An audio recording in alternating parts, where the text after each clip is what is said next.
This is Jack Cox, author of Love Not Fear, A New Paradigm for the 21st Century. Welcome to my channel. Welcome back to my channel. As many of you know, in addition to writing the book and running the associated website, I also run another website, theinspirationalblog.org. I'll put a link below. And I put up a new meme yesterday. It's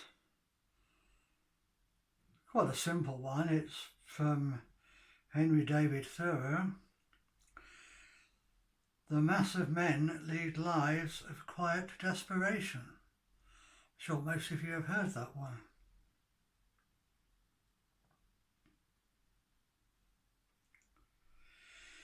He went on to say, just going to read a little bit of it what I wrote on the website.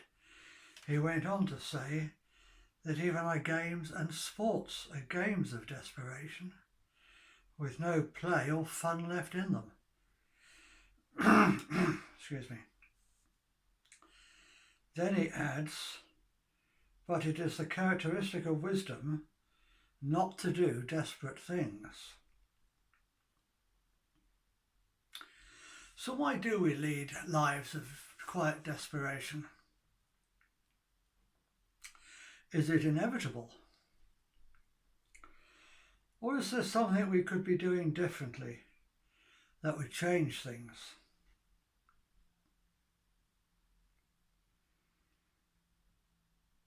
Is our desperation really in our own hands? I believe that if we want to change desperation into joy, the first thing we have to do is take responsibility for it. We can't change anything as long as we keep giving our power away by blaming others. We habitually blame government, our spouse, our employer, anyone but ourselves, and in so doing we lock ourselves into perpetual desperation. We lock ourselves into perpetual desperation. Now, I'm not saying it's our fault. I'm not blaming anybody. There's a difference between fault and responsibility. Responsibility is the ability to respond. And in order to respond, we must correctly identify the root cause. I've written a whole article about it, and I'll put the article link below as well. The article to the link to the article I wrote a couple of years ago about taking responsibility. So what is the root cause of our desperation? That if we took responsibility for changing it, would enable us to turn our desperation into joy. What causes us to struggle our whole lives? Make some small progress, get kicked back, struggle again, get kicked back again, and on until we die. Is that all there is to life?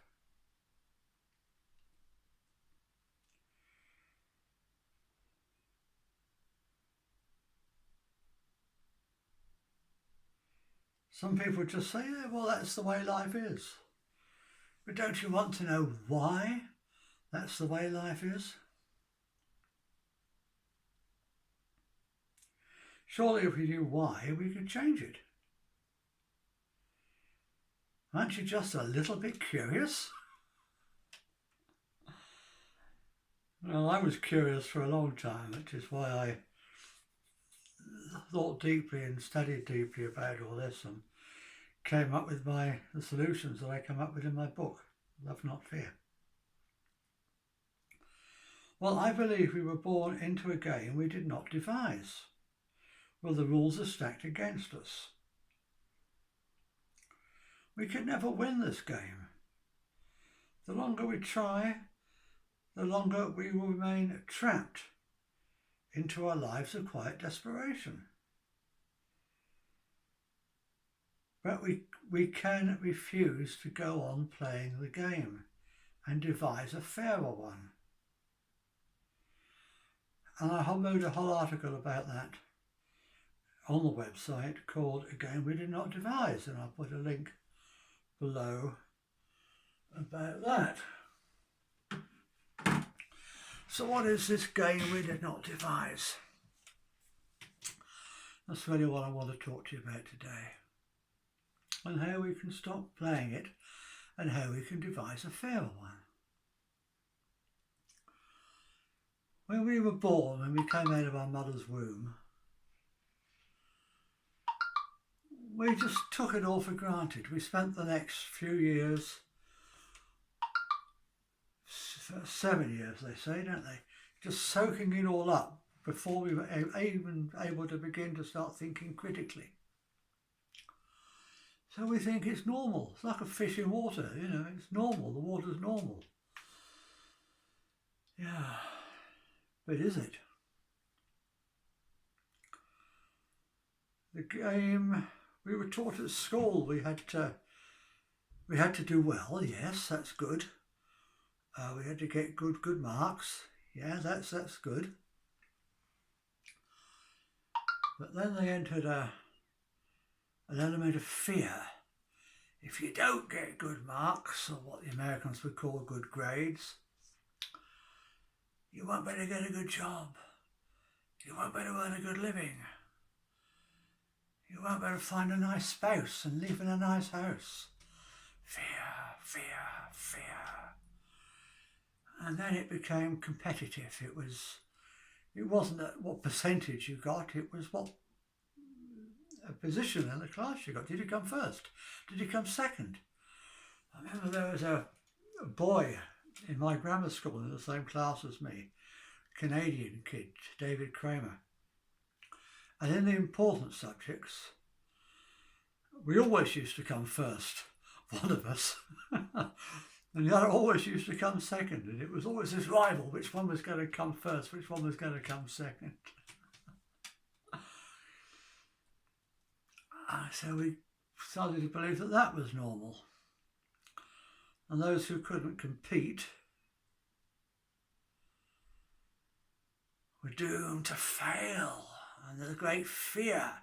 My book is called Love Not Fear. It's about taking the fear out of life. This great fear, we're going to fail, we're going to fail. We've got to work harder, we'll fail. And then there was the teacher would disapprove of us, and our parents would disapprove of us. We'd go home with our school report and probably get bawled out by our parents. There's all this fear. And life is based around fear. If you don't haul your ass out of bed at 7 o'clock in the morning and get on that train or that tube or in your car and get to work for 9 and work your ass off every day, probably stay an hour late after everybody else has gone home, then you're not going to get on in life. You're not going to succeed. You're going to fail. And it's all based on a misinterpretation of Darwin's idea of survival of the fittest.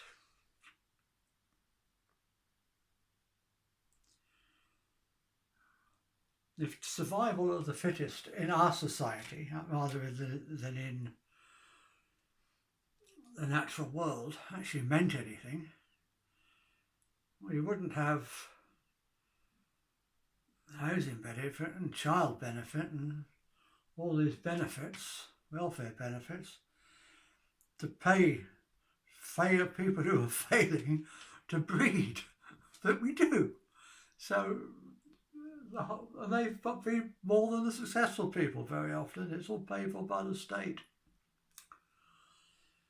I remember in the 80s, I think it was, or the 70s,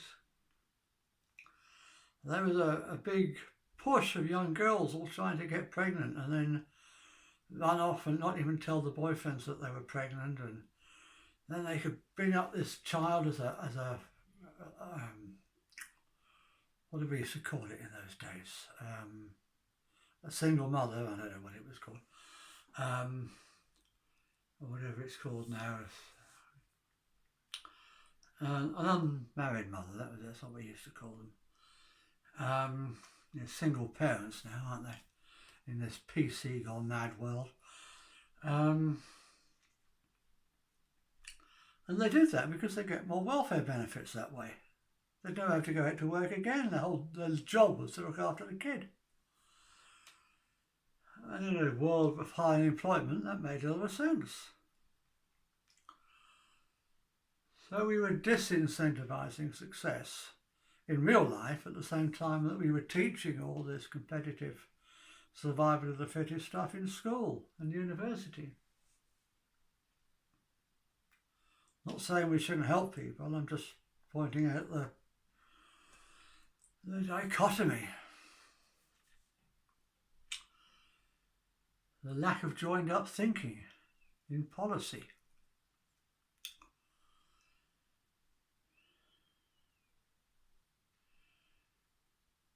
And I don't know when it happened. There's lots of different theories. It goes back to pre-Babylonian times, probably. Somebody invented money.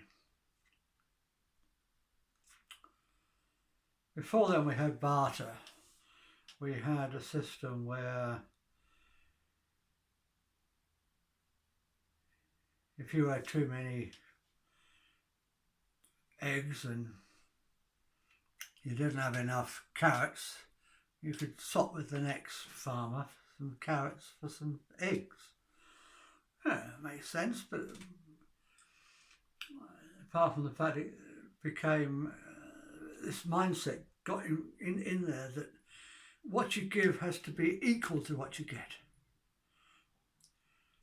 And then money made that even easier, you see, because they were evident to be quantified.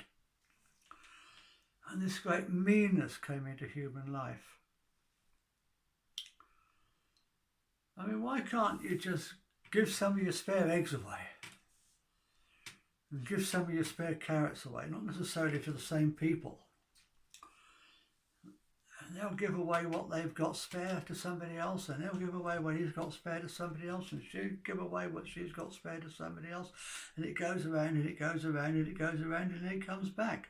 And you don't have to count the beans. But anyway, we've got this meanness. And the whole society is based on fear and meanness. And that's what I mean by the game we did not devise.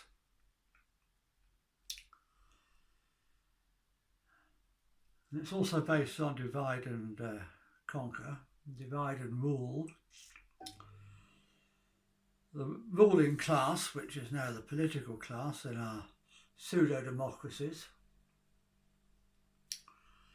they tend to divide themselves into 2 or 3 or 4 different parties and then get everybody squabbling as to which party they support. It's madness, absolute madness. So is there a better way that we could be living to stop this? Stop us having to live our lives of quiet desperation and live lives of joy? Well, yes, there is.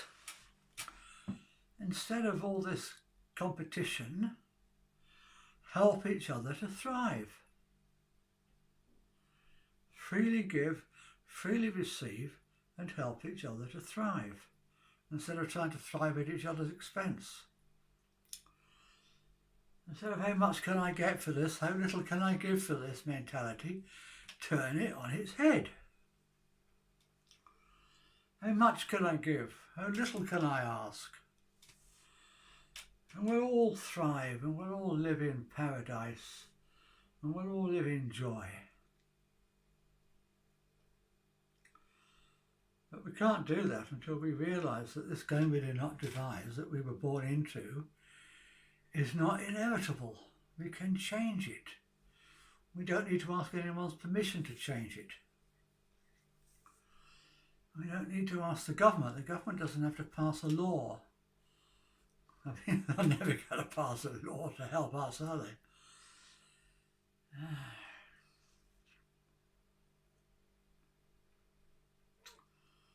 We can do it. It's this thing I write about in my book, this new economic system that I write about in my book, an informal free gift economy. I know I'm not talking about communism. And the difference between one of the main differences between what I'm talking about and communism, no government interference, no government involvement, just peer-to-peer, informal. That's what the informal means.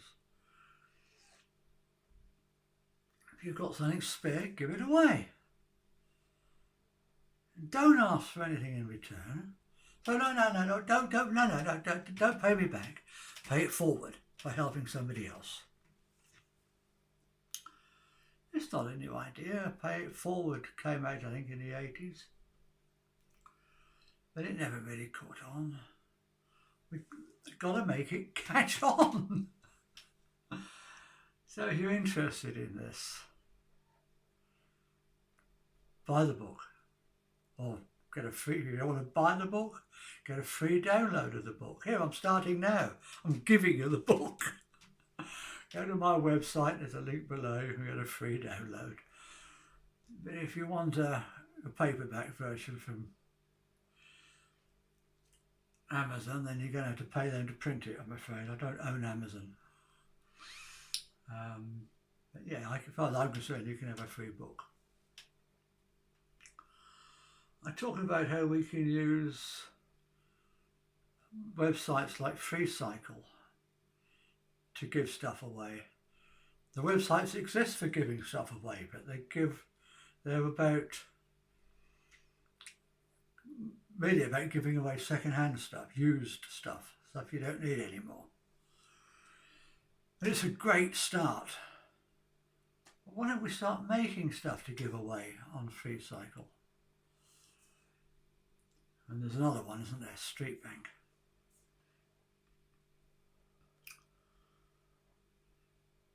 Make stuff, grow stuff, give it away. Get a group of friends together. Give stuff away. Nobody should ever have to claim any sort of welfare benefits from the government. That's what puts the government in charge, and every time we take welfare benefits, we're giving our power away.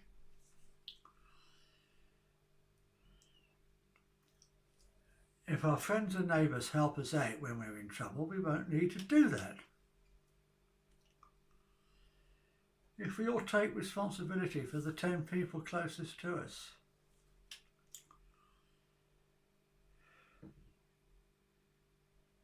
yeah.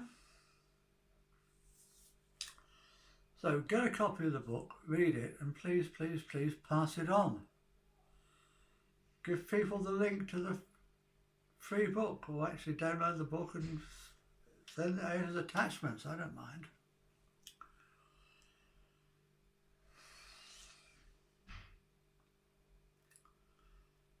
We really can make a better world